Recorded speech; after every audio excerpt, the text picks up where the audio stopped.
Mucho antes de que los soldados romanos pisaran suelo británico, Gran Bretaña ya estaba conectada con el mundo romano. Durante casi un siglo después de las expediciones de Julio César en los años 55 y 54 a.C., las tribus de Gran Bretaña habían comerciado, negociado y tratado con Roma desde el otro lado del mar. Los productos, monedas, costumbres e influencias romanas llegaron poco a poco a la isla, especialmente al sur, donde los poderosos líderes tribales empezaron a establecer relaciones con el imperio. Pero Gran Bretaña aún no era una provincia romana. No había legiones romanas estacionadas allí, ni gobernadores romanos gobernando el territorio, ni un gran ejército de ocupación. En cambio, el poder de Roma se sentía a través de la diplomacia, el tributo, los rehenes y los reyes aliados que dependían del apoyo romano. Era un equilibrio delicado. Britania seguía siendo independiente, pero Roma nunca estaba lejos. Varios emperadores pensaron en cambiar eso. Augusto planeó invasiones más de una vez, pero cada vez sucesos en otras partes del imperio lo obligaron a abandonar la idea. Por el momento, Roma consideró más útil influir en Britania desde la distancia que conquistarla directamente. Sin embargo, para la década del 40 después de Cristo, Britania se estaba volviendo inestable. Esto le dio al emperador Claudio exactamente lo que necesitaba, una razón para invadir. Unos años antes, Calígula había reunido tropas en la costa frente a Britania. Aunque su campaña terminó en confusión y nunca cruzó el canal, las preparaciones que dejó atrás, los soldados, los barcos, los suministros e incluso un faro en Boulogne ayudaron a que la invasión posterior fuera posible. Así que cuando Claudio llegó al poder, Britania ya no era solo una isla lejana de comercio y diplomacia. Se había convertido en una tierra de oportunidades, rivalidad y crisis política. En cuanto a Roma, esa crisis abrió la puerta a la conquista. En el año 43 después de Cristo, el emperador Claudio finalmente dirigió toda la atención de Roma hacia Britania. La razón oficial de la invasión era simple. Roma afirmaba que venía a restaurar a Bérica, el rey exiliado de los Atrabutes, en su trono. Bérica había sido expulsado por sus enemigos en Britania y había pedido ayuda a Roma. Para Claudio, esta era la excusa perfecta. Lo que parecía un acto de protección era en realidad el comienzo de la conquista. La invasión fue puesta bajo el mando de Aulo Plaucio, un experimentado senador y general romano. Bajo su mando venía un poderoso ejército compuesto por legionarios y tropas auxiliares de todo el imperio. Los ejércitos romanos solían ser flexibles, con unidades que se movían de un lugar a otro según fuera necesario, así que es difícil conocer el panorama completo con certeza. Lo que sí está claro es que esto no fue una pequeña incursión ni una simple demostración de fuerza. Claudio había enviado una de las expediciones militares más serias que Roma jamás lanzó contra Britania. Detrás de esto estaban la ambición, la política y el deseo de gloria. La primera gran resistencia contra Roma fue liderada por dos hermanos, Togidumno y Carataco, hijos del antiguo rey Catubelauno. Ellos sabían lo que estaba en juego. Si Roma rompía su poder, el sur de Britania caería. Así que reunieron una gran fuerza y se movieron para detener a los invasores antes de que pudieran avanzar más hacia el interior. Los dos ejércitos se encontraron en un cruce de río, probablemente cerca del actual Rochester, a orillas del río Medway. Ahí los britanos hicieron su resistencia.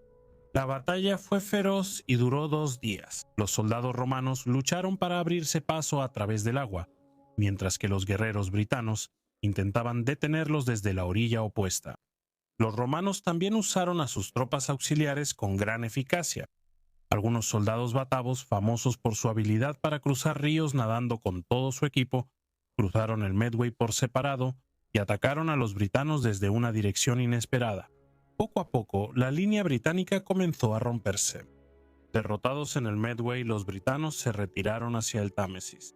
Los romanos los siguieron, cruzando hacia las tierras pantanosas de Essex, donde el terreno difícil les costó hombres, pero el avance no se detuvo.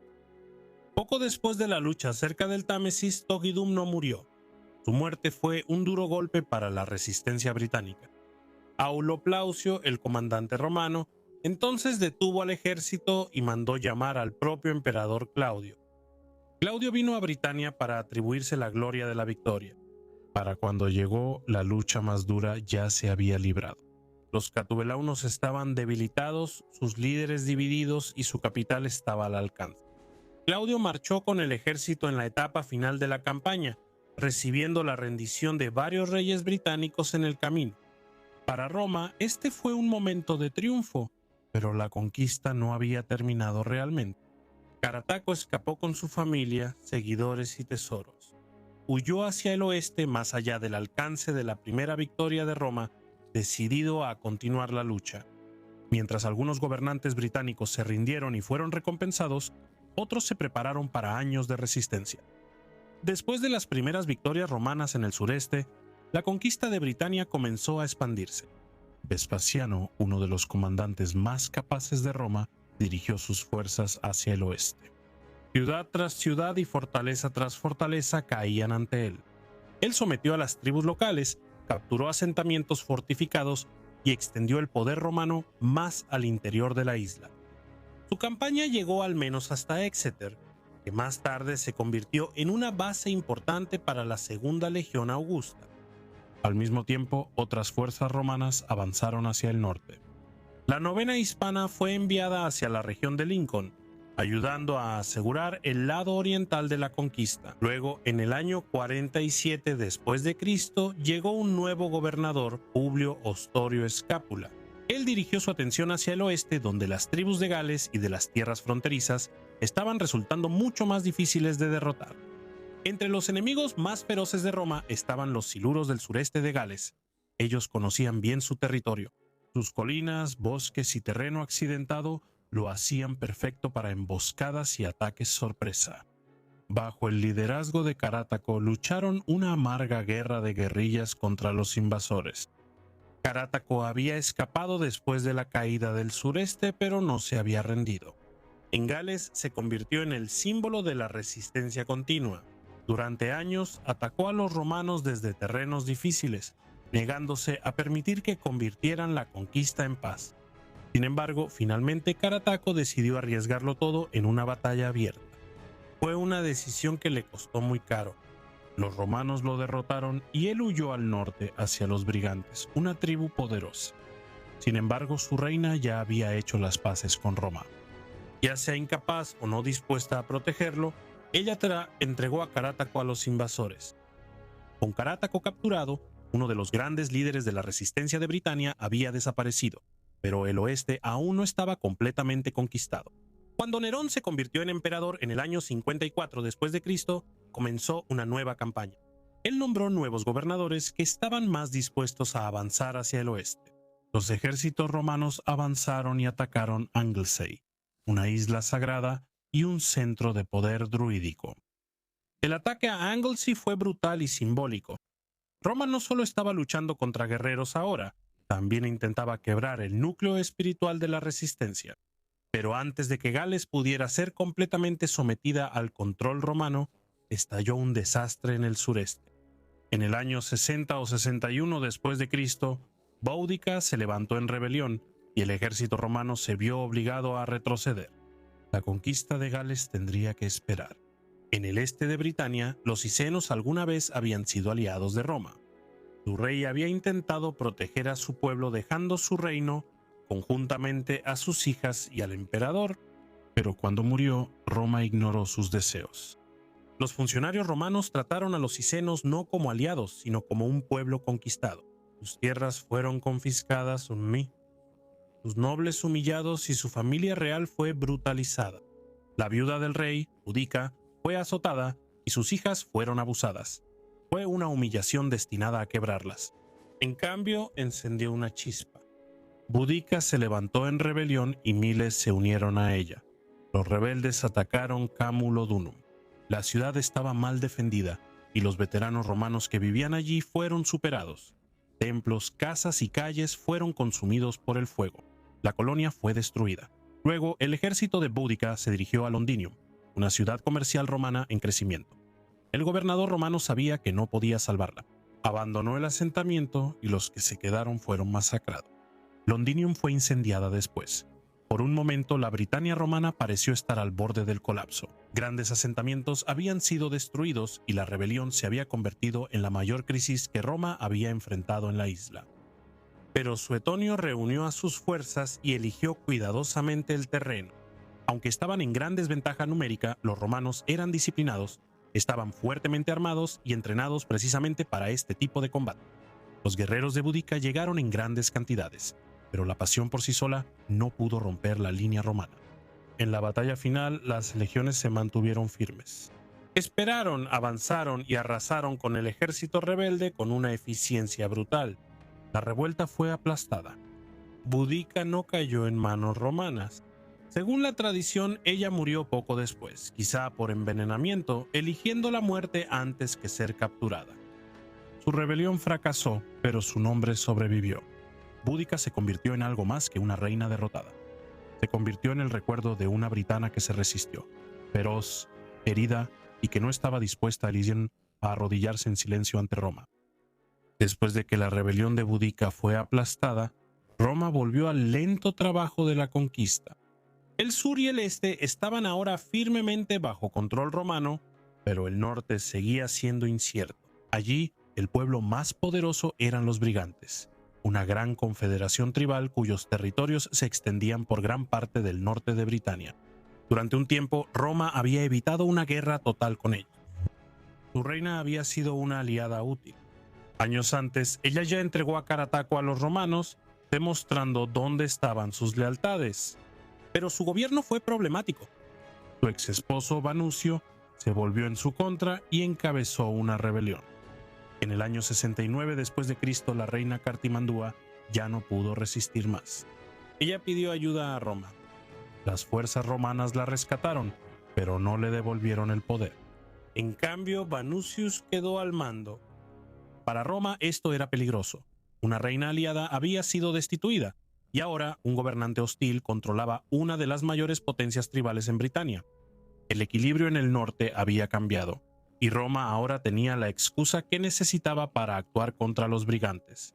El poder romano avanzó desde varias direcciones. En el este avanzaron con la 9ª Legión. En el oeste otras fuerzas se movieron a través de los valles de los ríos y los pasos montañosos del norte de Inglaterra. Se construyeron fuertes, se trazaron caminos y aparecieron campamentos militares por todo el paisaje. Los romanos no solo estaban marchando por el norte, lo estaban asegurando. Carlisle se convirtió en uno de los bastiones clave de este avance. Gneo Julio Agrícola, quien más tarde se convertiría en uno de los gobernadores más famosos de la Britania romana, también jugó un papel durante estas campañas. Como comandante de la 12ª Legión, ayudó a expandir el poder romano por las rutas occidentales. La estrategia fue cuidadosa y poderosa. Las fuerzas romanas avanzaron por los valles, cruzaron los pasos y siguieron la costa. Construyeron fuertes en puntos clave, vigilaban los caminos, controlaban los ríos y atravesaban el corazón de las tierras tribales. Para principios de los años 70 después de Cristo, los romanos ya no solo controlaban el sur de Britania, estaban avanzando profundamente hacia el norte. La conquista de Britania había entrado en una nueva fase. Roma ya no se conformaba con gobernar desde el sur, ahora buscaba controlar toda la isla. A finales de los años 70 después de Cristo, Roma ya se había expandido mucho más allá de las primeras tierras que conquistó en Britania, pero la isla aún no estaba completamente bajo control romano. Cuando Agrícola se convirtió en gobernador, se propuso terminar lo que los comandantes anteriores habían comenzado. Usó tanto la fuerza como la diplomacia. Algunas tribus fueron derrotadas en batalla. A otras se les persuadió para aceptar el dominio romano mediante negociación, presión y la promesa de paz. Una vez que un área había sido sometida, Agrícola se aseguraba de que Roma pudiera mantener el control. Construyó fuertes en los territorios recién conquistados, colocando soldados donde era más probable que comenzara una rebelión. Estos fuertes no eran solo puestos defensivos, eran símbolos del poder romano, construidos para vigilar caminos, proteger valles y recordarle a la gente local quién gobernaba ahora la tierra. En el año 80 después de Cristo, Agrícola marchó hacia el norte en lo que hoy es Escocia. Su ejército avanzó por las tierras bajas y llegó hasta el interior del país. No se apresuró a regresar al sur. En cambio, se tomó el tiempo para asegurar lo que había conquistado, fortalecer su posición y afianzar el control de Roma sobre las tierras que quedaban detrás de él. Luego Agrícola fue más allá. Utilizó tanto el ejército como la flota, avanzando por las costas y atacando el norte de Britania por tierra y mar. Los barcos romanos seguían el avance, transportando suministros, explorando la costa y mostrando a las tribus del norte que Roma podía alcanzarlos incluso más allá de los caminos. La mayor prueba llegó en la batalla de Mons Graupius. Ahí las tribus del norte se reunieron bajo el mando de un líder llamado Calígaco. Se enfrentaron a Agrícola en un último intento de detener el avance romano, pero el ejército romano era demasiado disciplinado, demasiado experimentado y demasiado bien organizado. La batalla terminó en una victoria decisiva para los romanos. Por un momento parecía que Roma podría conquistar toda la isla. Después de la victoria, Agrícola continuó asegurando el norte con fuertes caminos y campamentos militares. En el sur de Escocia aparecieron fuertes en tierras tribales importantes, convirtiendo la región en una zona militar vigilada. Algunas áreas estaban fuertemente ocupadas, mientras que otras parecían haber sido dejadas en paz, quizá porque su gente había hecho las paces con Roma y no eran vistas como una amenaza inminente. Pero la estancia de Agrícola en Britania no duró mucho. En el año 84 después de Cristo fue llamado de regreso a Roma. Había llevado el poder romano más al norte que nunca antes. Había derrotado a varias tribus, construido caminos y fuertes a lo largo de la frontera y llevado a Roma cerca del borde de la conquista total. Sin embargo, nunca se dio el paso final. Agrícola dejó Britania antes de que la isla pudiera ser completamente sometida, y el extremo norte quedó fuera del control duradero de Roma. Después de que Agrícola dejó Britania, el avance de Roma hacia el extremo norte comenzó a desvanecerse. Los gobernadores que vinieron después de él no figuran en los registros conservados, pero una cosa es clara: ellos no continuaron su gran avance. Ya fuera que les faltara la voluntad, los soldados o el apoyo de Roma, el resultado fue el mismo. El sueño de conquistar toda Britania se dejó discretamente de lado. Las señales de retirada pronto aparecieron. La razón era simple. El lejano norte era una región dura. Su gente era difícil de someter. Su tierra ofrecía pocas recompensas y cualquier guerra ahí podía prolongarse durante años. Para Roma, el costo de mantenerla pudo haber sido mayor que cualquier cosa que la región pudiera devolver. Así que los romanos cambiaron su plan. En lugar de avanzar interminablemente hacia el norte, eligieron fortalecer lo que ya controlaban. Cuando Adriano se convirtió en emperador, la política de Roma en Britania cambió una vez más. En lugar de avanzar interminablemente hacia el norte, Adriano eligió proteger la provincia tras una frontera sólida y permanente. Alrededor del año 122 después de Cristo, comenzó la construcción del muro de Adriano, que se extendía por el norte de Britania. Era más que solo un muro. Era una declaración. Roma había decidido dónde terminaría su mundo. Durante una generación, el muro de Adriano marcó el límite de la Britania romana.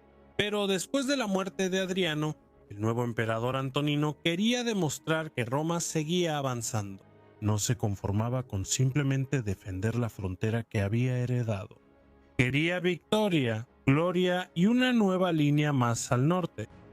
El emperador ordenó al gobernador de Britania que marchara más allá del muro de Adriano. Para el año 142 después de Cristo, los romanos habían extendido la frontera hasta la línea entre el fiordo de Forth y el fiordo de Clyde. Allí construyeron una nueva barrera, el muro de Antonino. Era más corto que el muro de Adriano, pero estaba mucho más al norte. Para el emperador, era una prueba de que el imperio aún podía conquistar y aún podía expandirse. Pero la nueva frontera no duró. Para el año 162 después de Cristo, el muro fue abandonado y las fuerzas romanas se retiraron una vez más al muro de Adriano. La frontera más antigua era más fuerte, más fácil de defender y mejor adaptada para el control a largo plazo de Britania. Incluso después de esto, los ejércitos romanos aún marcharon varias veces hacia el interior de Escocia. Construyeron campamentos temporales, lanzaron campañas e intentaron una y otra vez romper el poder de las tribus del norte, pero el patrón seguía siendo el mismo. Roma podía invadir el lejano norte, podía ganar batallas allí, podía construir fuertes caminos y muros, pero no podía mantener el control del lejano norte para siempre. Uno de los últimos grandes intentos romanos de conquistar el lejano norte ocurrió en el año 209 después de Cristo bajo el emperador Septimio Severo. Para ese entonces, Roma había gobernado gran parte de Britania durante más de 150 años. El muro de Adriano seguía marcando la frontera más sólida de la provincia, pero más allá de él, las tribus del norte permanecían sin ser conquistadas. Severo afirmó que las tribus del norte lo habían provocado. En respuesta, reunió un enorme ejército y marchó más allá del muro de Adriano. Sin embargo, los caledonios evitaron el tipo de batalla abierta que prefería Roma. En cambio, usaron la propia tierra como arma. Atacaban de repente, desaparecían en terrenos difíciles, cortaban los suministros y agotaban a los romanos. Mientras más se adentraba Severo, más costosa se volvía la campaña. Las fuentes antiguas afirman que las pérdidas romanas fueron enormes. Ya sea que el número sea exacto o exagerado, el significado es claro. Roma pagó un precio muy alto por cada milla que ganó. Severo luchó brutalmente y las tribus del norte sufrieron terriblemente. Las aldeas fueron atacadas, las tierras devastadas y la campaña dejó cicatrices profundas. Sin embargo, incluso con todo el poder del imperio detrás de él, Severo no pudo convertir Caledonia en una provincia romana segura. Al final se retiró de nuevo al muro de Adriano. Severo planeaba reanudar la guerra, pero nunca tuvo la oportunidad. En el año 211 después de Cristo murió en York. Su hijo Caracalla abandonó la campaña y hizo la paz. Emperadores posteriores aún enviarían ejércitos más allá del muro, pero la era de las grandes conquistas estaba desapareciendo. Roma aún vigilaba el norte. Todavía intentaba influir en las tribus más allá del muro con diplomacia, pagos, amenazas y uso ocasional de la fuerza.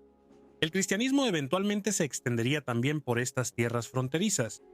Sin embargo, la verdad final permanecía sin cambios. Los romanos habían conquistado gran parte de Britania, pero el extremo norte nunca llegó a ser realmente suyo. El dominio romano cambió a Britania para siempre. Trajo caminos, ciudades, fuertes, mercados, baños, templos y una nueva forma de organizar la vida. El latín entró en el gobierno y el comercio. La ley romana dio forma al gobierno local, y Britania se vinculó a un mundo mucho más amplio de soldados, comerciantes, funcionarios e ideas.